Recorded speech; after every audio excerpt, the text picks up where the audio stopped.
সম্মানিত উপস্থিতি, কেমন আছেন আপনারা? আলহামদুলিল্লাহ, আলহামদুলিল্লাহ আলা কুল্লি হাল। আল্লাহ পাকের দরবারে লাখো কোটি শুকরিয়া জানাই যে আল্লাহ পাক আমাদের সবাইকে সুস্থ শরীরে আজকের এই মজলিসে উপস্থিত হওয়ার তৌফিক দিয়েছেন। আলহামদুলিল্লাহ।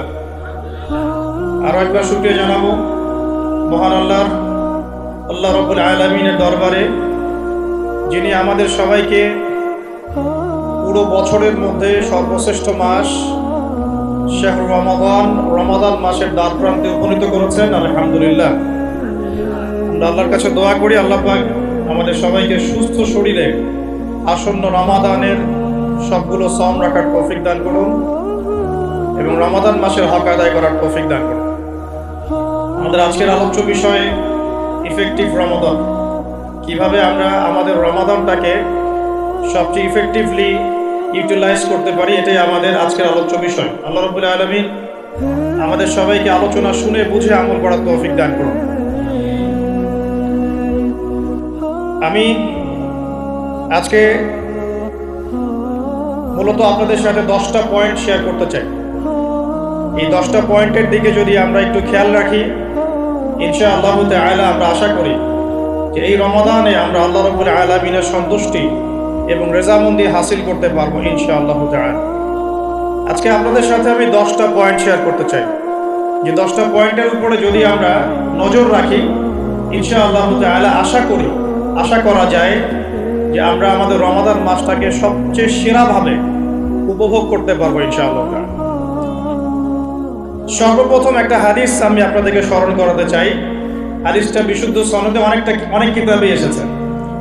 নবী করিম সাল্লাল্লাহু আলাইহি ওয়াসাল্লাম একদিন মিম্বরের উপরে উঠলেন। প্রথম সিঁড়িতে উঠে তিনি বললেন আমিন, দ্বিতীয় সিঁড়িতে উঠে বললেন আমিন এবং তৃতীয় সিঁড়িতে উঠে বললেন আমিন। সাহাবায়ে কেরাম জিজ্ঞাসা করলেন যে আপনি আমিন কেন বললেন প্রত্যেক সিঁড়িতে? নবী করিম সাল্লাল্লাহু আলাইহি ওয়াসাল্লাম বলছেন, যখন আমি প্রথম সিঁড়িতে ছিলাম তখন জিবরাইল আলাইহিস সালাম এসেছিলেন এবং আমাকে বলেছেন, ধ্বংস হোক সেই ব্যক্তি, ধ্বংস হয়ে যাক সেই ব্যক্তি যে ব্যক্তি তার বৃদ্ধ পিতামাতাকে পেয়েছে কিন্তু তাদের সেবা যত্ন করে জান্নাত লাভ করতে পারে নাই। নবীজি বলেছেন আমিন। অর্থাৎ শিখলাম যাদের ঘরে পিতামাতা আছে, পিতামাতা দুজনে আছেন বা দুজনের একজন আছেন, তাদের খেদমত করে যদি আমরা জান্নাত অর্জন করতে ব্যর্থ হই তাহলে আমাদের জন্য ধ্বংস। আমরা কি এটা চাবো? আল্লাহ পাক আমাদের সবাইকে পিতামাতার হক আদায় করার তৌফিক দান করুন। দ্বিতীয় সিঁড়িতে নবী সাল্লাল্লাহু আলাইহি ওয়াসাল্লাম, তখন জিবরাইল আলাইহিস সালাম বলেছিলেন, ধ্বংস হোক সেই ব্যক্তি যে ব্যক্তি রমাদান মাসকে পেয়েছে, যে ব্যক্তি রমাদান মাসকে পেয়েছে কিন্তু রমাদান মাসকে পেয়েও ইবাদত বন্দেগীর মধ্য দিয়ে তার গুনাহগুলোকে মাফ করাতে পারলো না, সেই ব্যক্তি ধ্বংস হয়ে যায়। বলি নাউযুবিল্লাহ। আমরা কি এটা চাই? আচ্ছা, আমরা এদিকে পরে আসছি। তৃতীয় সিঁড়িতে নবী সাল্লাল্লাহু আলাইহি ওয়াসাল্লাম জিবরাইল আলাইহিস সালাম বললেন, ধ্বংস হোক সেই ব্যক্তি যে ব্যক্তি উপস্থিত আছে, তার সামনে নবী সাল্লাল্লাহু আলাইহি ওয়াসাল্লামের নাম উচ্চারিত হয়েছে কিন্তু তার নাম শুনেও সে দরুদ পড়ে নাই, সাল্লাল্লাহু আলাইহি ওয়াসাল্লাম বলে নাই। আমরা দেখলাম দরুদ পড়ার সময় অনেকেই চুপ করেছিলেন। যে ব্যক্তির সামনে নবী সাল্লাল্লাহু আলাইহি ওয়াসাল্লামের নাম উচ্চারিত হয়েছে এরপরেও সে নাম শুনে দরুদ পড়ে নাই, নবীজি বলছেন তার জন্য ধ্বংস। বলি নাউযুবিল্লাহ। এর বিপরীতে অনেক হাদিস আছে, যদি আপনি একবার নবীর প্রতি দরুদ পড়েন আপনার প্রতি 10 বার রহম করা হবে ইনশাআল্লাহ। আল্লাহ পাক 10টা গুনাহ মাফ করে দিবেন, আল্লাহ পাক 10টা নেকি লিখে দিবেন এবং আপনার মর্যাদার স্তর আল্লাহ 10 গুণ বাড়িয়ে দিবেন।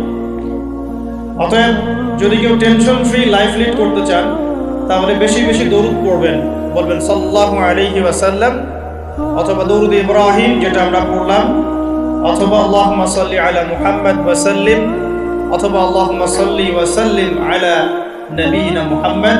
বিশুদ্ধ দরুদগুলো পড়বেন, আল্লাহ পাক তৌফিক দান করুন।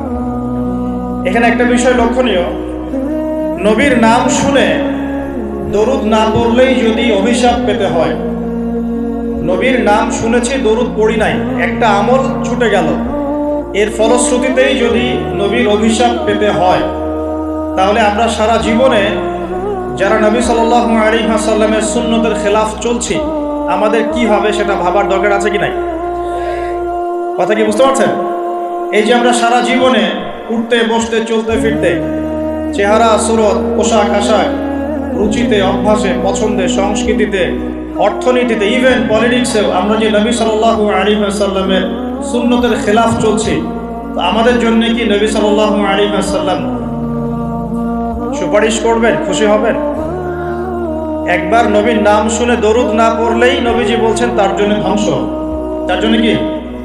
আর সারা জীবন যারা নবীর সুন্নতের খেলাফ চলছে তাদের কি হবে? বলার অপেক্ষা আছে? তাহলে যুবক ভাইদের কাছ থেকে ওয়াদা নিতে পারি, সবার আগে নিজের পোশাকটা চেঞ্জ করবো ইনশাআল্লাহ, খ্রিস্টানদের সংস্কৃতি বাদ দিব ইনশাআল্লাহ, চেহারার মধ্যে পুরুষত্বের পরিচয় থাকবে তো ইনশাআল্লাহ। ওই যে শেষ জামানায় একটা হাদিস আছে, ছেলেরা মেয়ে হবে, মেয়েরা ছেলে হবে, ছেলেরা মেয়েদের পোশাক পরবে, মেয়েরা ছেলেদের পোশাক পরবে। ছেলে মানুষের দাড়ি ছিল না এমনটা ইতিহাসই ছিল না। ইতিহাস ঘেটে দেখবেন, অন্যান্য ধর্মগ্রন্থগুলো ঘেটে দেখবেন, এখন পর্যন্ত পৃথিবীতে যে অন্যান্য রিলিজিয়নগুলো আছে তাদের রিলিজিয়নগুলোর মধ্যেও দাড়ি ছেড়ে দেওয়ার একটা পরম্পরা কিন্তু আছে না? ইহুদিদের দাড়ি নাই, বুদ্ধিস্ট দাড়ি নাই, কোনো কোনো ক্ষেত্রে খ্রিস্টানদেরও দাড়ি আছে। আর খ্রিস্টান মানে কোন খ্রিস্টান? যারা 3 খোদায় বিশ্বাস করে, এরা তো প্রকৃত খ্রিস্টান নয়। প্রকৃত খ্রিস্টান কারা? বাদশাহ নাজাশির মতো মানুষ। এই ব্যক্তি আমার কে? বাদশাহ নাজাশি সেই ব্যক্তি যেখানে সাহাবায়ে কেরাম রাদিয়াল্লাহু তাআলা আনহুম আজমাইন মক্কার সেই জুলুম নির্যাতন থেকে পরিত্রাণের আশায় নবী করিম সাল্লাল্লাহু আলাইহি ওয়াসাল্লামের আদেশে আবিসিনিয়ায় হিজরত করেছিলেন। কোন জায়গায়? আবিসিনিয়া হচ্ছে এখনকার ইরিত্রিয়া বা ইথিওপিয়া, এই জায়গাটাকে বলা হয় মূলত আবিসিনিয়া। এই জায়গায় বাদশাহ নাজাশি নামে একজন খ্রিস্টান শাসক থাকতেন, যিনি অত্যন্ত ভালো মানুষ ছিলেন। কেমন মানুষ ছিলেন? যার রাজ্যে কেউ জুলুমের শিকার হতো। একজন খ্রিস্টান, তার রাজ্যে কেউ জুলুমের শিকার হতো না।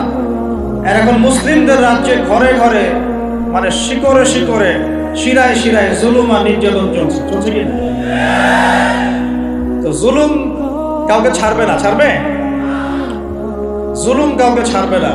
যদি পৃথিবীতে কেউ কারো প্রতি 1 জাররা পরিমাণ জুলুম করে থাকে, কাল কিয়ামতের মাঠে অবশ্যই তার হিসেব দিতে হবে। দুনিয়াতে বিচার হোক না হোক, দুনিয়ার মানুষ জানুক আর না জানুক, দুনিয়ায় সেটা স্পষ্ট হোক আর না, আল্লাহ রাব্বুল আলামিনের কাছে সবকিছুই রক্ষিত আছে। আল্লাহ আমাদেরকে জুলুম থেকে বেঁচে থাকার তৌফিক দান।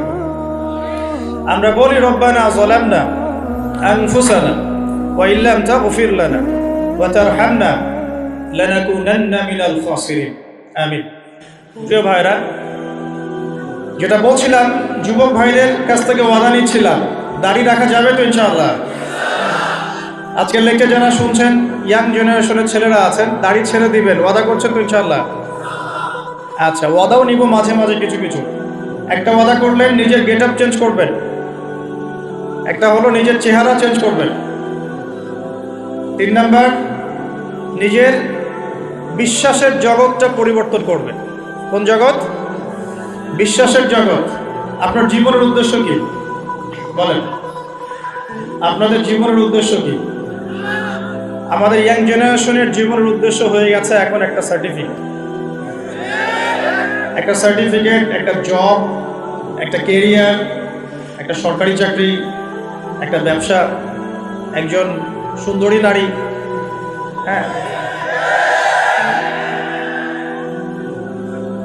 আমি কিন্তু ওই যে প্রেম বিশেষজ্ঞ হুজুর না, এগুলোতে আমি কিন্তু মজা পাই না। সে মজা পায়, আমি কিন্তু এই জিনিসগুলোতে মজা পাই না। ওই যে সুরসুরি মার্কা প্রেমের ওয়াজ করে যুবকদেরকে হেদায়েত দেওয়া যাবে? এগুলো প্রেম নয়, এগুলো হচ্ছে জিনা। এগুলো কি? জিনা আর সত্যিকারের ডিভাইন ভালোবাসার মধ্যে পার্থক্য আছে। জিনা হচ্ছে স্বার্থ কেন্দ্রিক। জিনা কি কেন্দ্রিক? এখানে স্বার্থ থাকে। কি থাকে? আর যখন আপনি ডিভাইন লাভ, আল্লাহর পক্ষ থেকে ডিভাইন ভালোবাসা আসবে বিয়ের পর, তখন সেখানে শুধুমাত্র স্বার্থ থাকে না, বরং কোনো কোনো ক্ষেত্রে নিজের স্বার্থ ক্ষুণ্ণ করে আমরা স্ত্রীদের স্বার্থ দেখি, দেখি না? এটা ডিভাইন। তখন আপনি রেসপন্সিবল পারসন, আপনার দায়িত্ববোধ আছে। এটা শুধু একটা যৌন সম্পর্ক না, এটা একটা ভালোবাসার দিলের সম্পর্ক, আত্মায় আত্মায় সম্পর্ক। একজন কষ্ট পেলে আরেকজনের লাগে, আরেকজন খুশি হলে আপনারও খুশি লাগে। সে বিপদে পড়লে আপনি তার পাশে থাকেন, আপনি বুঝতে পারেন যে আপনি তার দিকে সম্মানের চোখে তাকান, ভোগের চোখে তাকান না। তো এই যে প্রেম বিশেষজ্ঞ কিছু কিছু বের হয়েছে, এগুলো থেকে আমাদেরকে বের হয়ে আসতে হবে। আল্লাহ তৌফিক দান করুন। ইয়াং জেনারেশনকে মহব্বত করতে হবে আল্লাহর সাথে। কার সাথে? আল্লাহর সাথে মহব্বত করেন, তার রাসূলের সাথে মহব্বত করেন, তার কিতাবের সাথে মহব্বত করেন, রাসূলের সুন্নতের সাথে মহব্বত করেন। ইনশাআল্লাহ পুরো দুনিয়া আপনার হয়ে যাবে ইনশাআল্লাহ। দুনিয়া তো কিছুই না, পরকাল পুরোটাই আপনার হয়ে যাবে ইনশাআল্লাহ। আর আপনাদের জীবনের উদ্দেশ্য হবে আল্লাহর সন্তুষ্টি অর্জন করা। কি করা? যে কোনো কাজ হোক, যত ছোটই মনে হোক না কেন, হোক সেটা একটা ছোট্ট দিনই প্রজেক্ট বা বড় কোনো ভিশন। আপনি দিনের জন্য একটা মসজিদ মাদ্রাসা করেছেন, অথবা আল্লাহর জমিনে দিন একদম কায়েম করেছেন, ছোট হোক আর বড় হোক, কিছু একটা আল্লাহ রাব্বুল আলামিনের সন্তুষ্টির জন্য এই দুনিয়ায় করে যেতে হবে। আল্লাহ পাক তৌফিক দান করুন। এটা হবে আপনার লাইফের ভিশন, অ্যাম্বিশন। আল্লাহ পাক তৌফিক দান করুন। নিজের বিশ্বাসের জগতে পরিবর্তন নিয়ে আসেন, চেহারায় পরিবর্তন নিয়ে আসেন, পোশাক আশাকে পরিবর্তন নিয়ে আসেন, নিজের কথাবার্তায় পরিবর্তন নিয়ে আসেন, নিজের ব্যক্তিত্বে পরিবর্তন নিয়ে আসেন। ব্যক্তিত্বে পরিবর্তন কেমন? মুসলিমরা কি স্মার্ট জাতি না আনস্মার্ট জাতি? মুসলিমরা কি খুব পিছিয়ে পড়া জাতি না এগিয়ে যাওয়া জাতি? বলেন তো। তাহলে আমরা সব ক্ষেত্রে এখন দিন দিন পিছিয়ে যাচ্ছি কেন? পিছাচ্ছি না কেন? পিছাবো তাহলে আমরা কেন দিন দিন বিশ্বের এই প্রতিযোগিতা থেকে আস্তে আস্তে পিছিয়ে পড়বো কেন? আমাদেরকে মাথায় আল্লাহ পাক ঘিলু দেন নাই, বুদ্ধি বিবেক দেন নাই, আমাদের কাছে আল্লাহ পাক কোরআন এবং সুন্নাহ নাজিল করেন নাই। তাহলে কোরআন সুন্নাহ হাতে থাকার পরেও আমরা বিশ্বের সংকটগুলো এখন মোকাবেলা করতে পারছি না কেন? এর উত্তর কে দিবে?